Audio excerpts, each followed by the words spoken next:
के जो 24 और 25 के लिए जो मिशन है वो स्पष्ट है।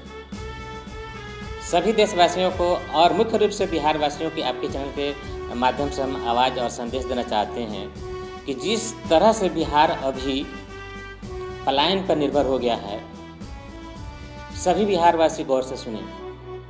सभी बिहारवासियों से मेरा अपील है कि एक बार आप राष्ट्रीय सब जनशक्ति पार्टी की जो अपील है, मैं राष्ट्रीय अध्यक्ष बतौर राष्ट्रीय सब जनशक्ति पार्टी आपसे अपील कर रहा हूं कि आप सभी दिल और दिमाग खोल करके एक बार राष्ट्रीय सब जनशक्ति पार्टी की घोषणाओं को अपने जहन में डालिए, क्योंकि बिहार एक ऐसा राज्य है जो भारत तो बिहार का है, लेकिन बिहार भारत का है कि नहीं है, इस पर सभी बिहारवासी संदेहप्रद हैं। सभी लोग संदेह में जी रहे हैं, क्योंकि बिहारवासी बिहार में वोट करते हैं, शिक्षा केरल में प्राप्त करते हैं, दवा उत्तर प्रदेश और दिल्ली में प्राप्त करते हैं, और गाली सुनने के लिए मुंबई जाते हैं, गला कटवाने के लिए असम जाते हैं। तो आपके चैनल के माध्यम से हम पूछना चाहते हैं कि जो बिहार के जो राजनेता बैठे हैं, चंद मुट्ठी भर लोग जो पटना की गलियों में बैठे हैं, क्या उनका अपन अस्तित्व और ज़मीर मर चुका है? अगर उनका ज़मीर जिंदा है तो एक बात नहीं है, वो मजदूरों की खेप कही जाती है। तो हम बिहार के सभी राजनेताओं से अपील करेंगे कि आप कभी अम्बाला स्टेशन पे जाइए, महाराष्ट्र स्टेशन पे जाइए, बिहार से किसी दूसरे राज्य जो बड़ी बड़ी स्टेशन हैं वहाँ जाइए, एयरपोर्ट पे जाइए, और फिर खड़ा होकर के कोने में खड़ा होकर के एक बिहारी भाइयों का आप दर्द सुनिए। एक बिहारी अगर किसी ट्रेन में बैठ जाता है तो मुझे लगता है आप ये पता करिए, सर्वे करिए इसको कि बाकी राज्यों के लोगों को इससे नफरत होती है, इससे बदबू आती है। तो ये कब तक चलेगा? अगर बोलिए बोलिए बोलिए बोलिए, कोई बात नहीं, बोलिए। तो लगातार दौरा भी हो रहा है, जनसंपर्क भी हो रहा है, तो किन चीज़ों को देखा जा ध्यान दिया जा रहा है, मजबूत किन पक्षों को किया जा रहा है आपके द्वारा? मौज दरिया को देखकर सहमे रहोगे कब तक? लोग मौज दरिया में तूफानी जन सैलाबों में अपनी रास्ता खोज लेते हैं। अरे आशिक तो हम भी हैं जनाब, आशिक तो हम भी हैं जनाब, लेकिन प्यार में नशे नहीं, प्यार में पहाड़ काटते हैं।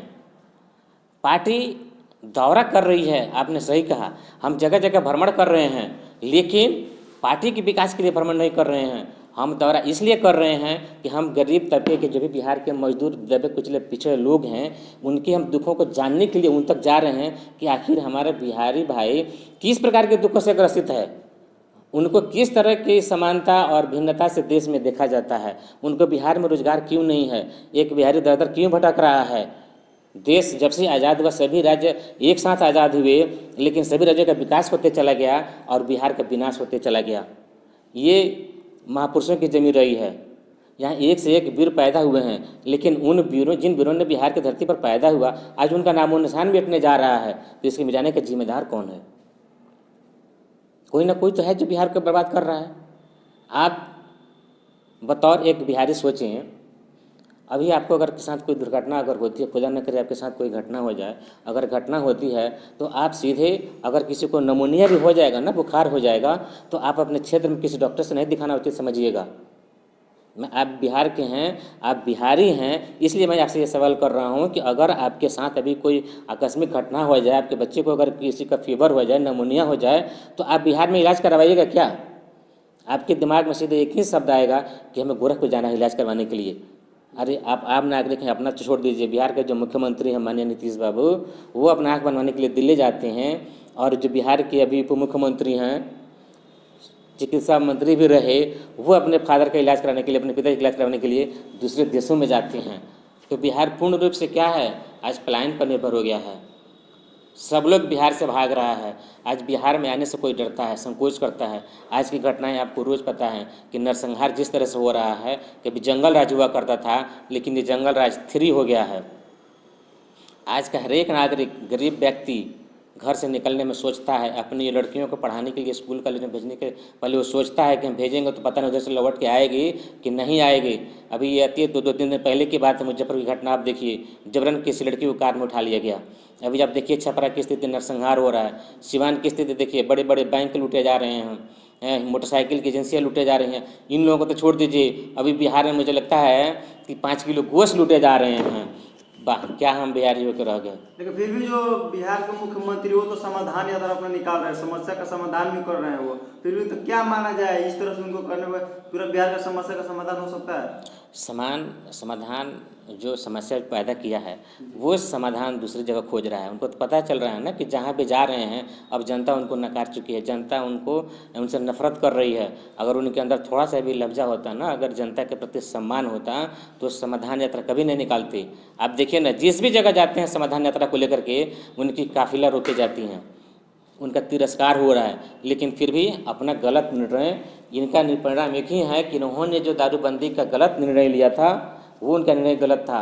उन्होंने दारूबंदी का निर्णय लिया था कि महिलाओं की मांग के सिंदूर का रक्षा होगा, लेकिन आप बता सकते हैं किसी महिला के सिंदूर का रक्षा दारूबंदी होने से हुआ है? अगर किसी माँ के, अगर किसी बच्चे का, अगर कोई बच्चा अनाथ हुआ है, अगर किसी औरत की मांग से उसका सिंदूर मिटा है तो उसका जिम्मेदार एक ही व्यक्ति है। आप जानते हैं कि कौन है? अगर बच्चा कोई अनाथ हुआ है तो उसका जिम्मेदार कौन है? दारू पी करके मरा है तो उसका जिम्मेदार कौन है? दारू क्षेत्र में मिलता है तो वार्ड पकड़े जाते हैं, मुखिया पकड़े जाते हैं, थाना प्रभारी पकड़े जाते हैं। अगर राज्य में मिल रहा है तो उसके जिम्मेदार कौन है?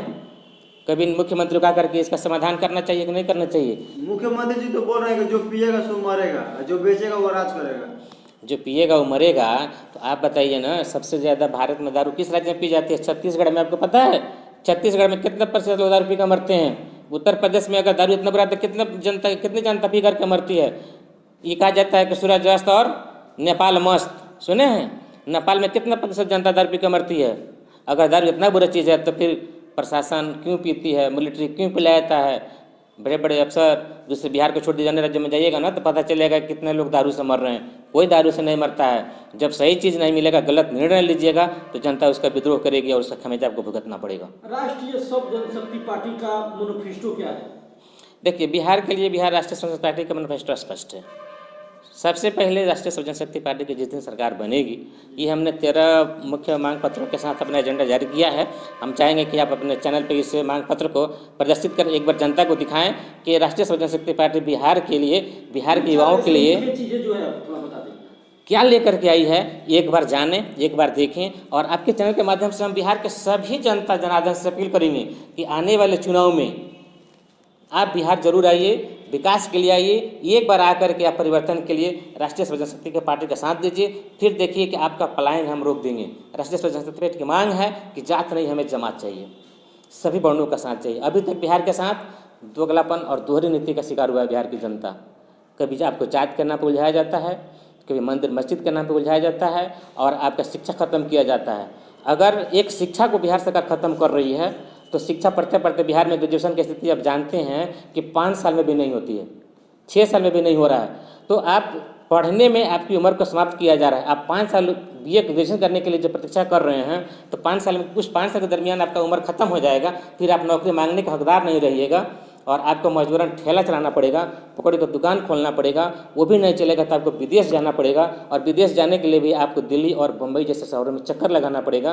एक बार इंटरव्यू के लिए जाइएगा, एक बार फ्लाइट के लिए जाइएगा, एक बार मेडिकल के लिए जाइएगा। इस तरह से आपको 50,000 रुपये का हनन होगा और फिर 70-80 हज़ार रुपये। मैं बिहार की जनता से सर्वे किया इसलिए बता रहा हूँ कि 80-90 हज़ार रुपये आप वीज़ा खरीदिएगा। इस तरह से एक आपका जो फ्लाइट होगा वो लाखों रुपए में होती है और आपका पैसा अन्य राज्य फल फूल रहे हैं और इसके जिम्मेदार बिहार के मंत्री हैं, बिहार के जनप्रतिनिधि हैं। बिहार की जनता हर बार ठगी जाती है, वोट करती है विकास के नाम पर, लेकिन वो ठगी जाती है और हर एक बार प्रवासी, पहले जनता प्रवासी बनते जा रही है, दिहाड़ी मजदूर बनते जा रही है। बिहार के मुख्यमंत्री जी ने कहा था कि हम देश को सस्ता श्रमिक देंगे, तो सस्ता श्रमिक पैदा करने के लिए एक ही तरीका है कि बिहार की शिक्षा को खत्म करिए। शिक्षा खत्म हो जाएगा, मजबूरन आपको श्रमिक बनना पड़ेगा। लेकिन पार्टी मजबूत करने से पहले हर दल की पार्टियां तो यही बातें कहती है कि ये होगी उस तरह से हमारा, लेकिन इस पर थोड़ा सा क्या कहते हैं? ये आपका कथन बहुत सत्य है। आपने बहुत अच्छा सवाल पूछा है कि सब लोग ऐसा ही कहता है, लेकिन अब आप दोनों में अंतर मिलाइए। हमारी पार्टी में, या मुझे ही देख लीजिए, हम लोगों का कोई पॉलिटिकल बैकग्राउंड नहीं है, ठीक है। पार्टी के गठन उस समय किया गया था कि जब बिहार एक बड़ी ही मुश्किल दौर से गुजर रहा था। 1920 की मैं बात बताऊं, कोविड-19 कोरोना जब आया था तो उस समय बिहारियों की परिस्थिति पूरे देश से छुपी नहीं थी। बिहार, दिल्ली से, हरियाणा से, देश के अनेक राज्यों से बिहार के लोग साइकिल पर चले थे। हमने देखा कि एक लड़की अपने पिता को साइकिल पर बैठा करके चल रही है, लोग पैदल चल रहे हैं, रेलवे ट्रैक पर चल रहे हैं, पीछे से ट्रेनें रौद रही हैं। उस समय हमें लगा कि यार ये बिहार के मंत्री क्या कर रहे हैं।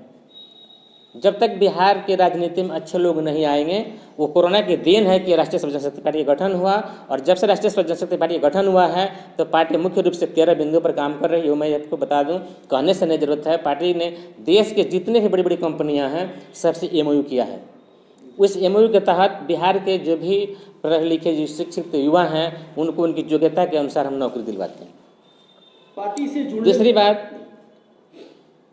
ये रोजगार शिविर जो लग रहा है कि बिहार के अनेक जिलों में और समय अंतराल लगभग महीने में एक दिन हर एक जिला में राष्ट्रीय स्वयं शक्ति पार्टी स्वास्थ्य शिविर, रोजगार कैंप का आयोजन करती है। अब आपने जो कहा था कि सब लोग ऐसा ही कहता है, बिहार की जनता नोट करें, बिहार की जनता ही नहीं पूरे देश की हम जनता से अपील करना चाहते हैं कि आप एक बार मेरी ही बातों को सुनिए, इस पर गौर करिए। 20 में सड़क पर परिवहन मंत्री जी को हमने एक पत्र लिखा था, मैं अगर चाहिएगा तो मैं उसे पब्लिश भी कर दूंगा। लिखा गया था, उसमें मांग थी हमारी कि देश में हाईवे पे 20 से 25 किलोमीटर की दूरी पर अनेकों अनुचित टोल बने हुए हैं, जिससे छोटी छोटी गाड़ियों से लेकर के और कमर्शियल गाड़ियों तक ट्रैक्टर टाली टायर से भी टोल वसूला जाता था। तो हमने मंत्री जी को एक पत्र लिखा था कि स्थानीय 20 किलोमीटर के लोगों का टोल माफ़ किया जाए और आधार से 20 किलोमीटर के लोगों का वेरीफाई करके उनको पास दी जाए और 60 किलोमीटर के बीच के टोल को बंद किया जाए, जिसके कुछ दिन चंद दिन पहले सदन में घोषणा भी माननीय मंत्री जी ने किया था, आप लोगों ने सुना भी होगा।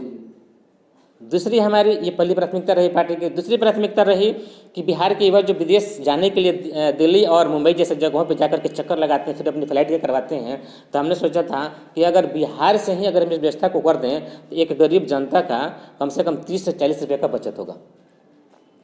इसी मुद्दे पर काम करते हुए पार्टी ने बिहार का एक जिला है गोपालगंज जिला, पड़ोसी जिला है, आप लोग जानते ही होंगे, तो वहाँ एक वर्षों पुराना जो लगभग 517 एकड़ में फैला हुआ एयरपोर्ट है जिसका नाम है साबे हवाई अड्डा। तो हम लोगों ने साबे हवाई अड्डे पे कैंपेन किया था कि साबे एयरपोर्ट को अगर हम चालू करवाते हैं तो लगभग 4 से 5 जिलों की जनता को लाभ होगा।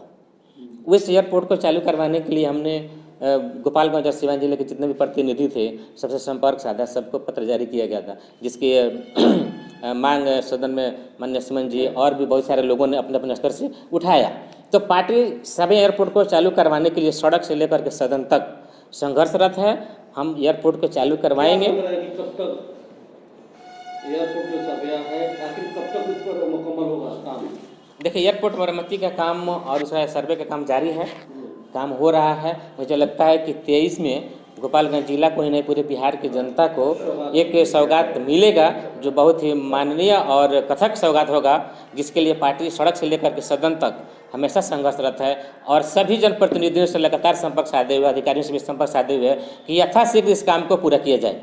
अगर एयरपोर्ट चालू हो जाता है तो मैं आपको बताऊं कि जो हमारे बिहारी युवा दिल्ली और बम्बई उतरते हैं फिर अपने गांव आते हैं, उनको वहीं से उपलब्धि मिलेगी, वहीं से विदेश जाएंगे आएंगे। इस तरह से उनका हजारों रुपये का बचत होगा, समय श्रम और पैसों की बचत के साथ साथ उनका विकास भी होगा। शिक्षा और स्वास्थ्य पर किस तरह से पार्टी काम करेगी, किस तरह से मदद कर पाएगी? शिक्षा, देखिए, शिक्षा जो है ना बिहार सरकार की एक गलत नीतियों का शिकार हो चुकी है। अभी बिहार के जितने भी प्राथमिक और प्राइमरी विद्यालय हैं, मुख्य रूप से आप प्राइमरी विद्यालयों में जाइएगा तो बैठने के लिए व्यवस्था में क्या है, उनको बोरा मिलता है। सरकार करोड़ों रुपये प्रचार पे खर्चा करती है, MDM पे खर्चा करती है, लेकिन उसका आउटपुट क्या है? जीरो है। आप विद्यालय में बिजली नहीं दिए हैं, एक बच्चे को बैठने के लिए बेंच नहीं दे रहे हैं और प्रचार कर रहे हैं, तो घुमा फिरा करके गोल मटोल कर करके जनता के पैसे का हानि नहीं है। अगर विद्यालय में बेंच दिया जाए, बिजली दे दी जाए। अभी देखिए लगभग 6500 ऐसे पंचायत हैं जहाँ प्राइमरी विद्यालय नहीं है और कुछ ऐसे भी पंचायत है जहाँ प्राथमिक विद्यालय नहीं है।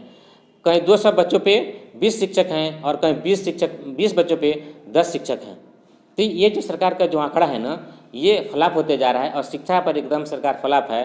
तो जिस दिन पार्टी की सरकार बनेगी तो हम लोगों ने क्या किया है कि सबसे पहले जितने भी प्राथमिक विद्यालय हैं सब में बिजली, बेंच, पंखा उपलब्ध करवाना है और जो भी शिक्षा से संबंधित आवश्यक मूलभूत आवश्यकताएं हैं, जो अभी बेंच पेड़ के नीचे बैठ करके पढ़ाई हो रही है। कुछ ऐसे भी विद्यालय हैं जहाँ भवन नहीं है, जी पेड़ के नीचे बैठ करके पढ़ाई हो रहा है। तो पार्टी सबसे पहले विकास के लिए शिक्षा पे काम करेगी, चिकित्सा पे काम करेगी, स्वास्थ्य पे काम होगा, और रोजगार के लिए हम देश की सभी कंपनियों को बिहार में आने के लिए आमंत्रित कर रहे हैं कि आप आएँ, बिहार में उद्योग लगाएं, आपको सुरक्षा और ज़मीन पार्टी मुहैया कराएगी।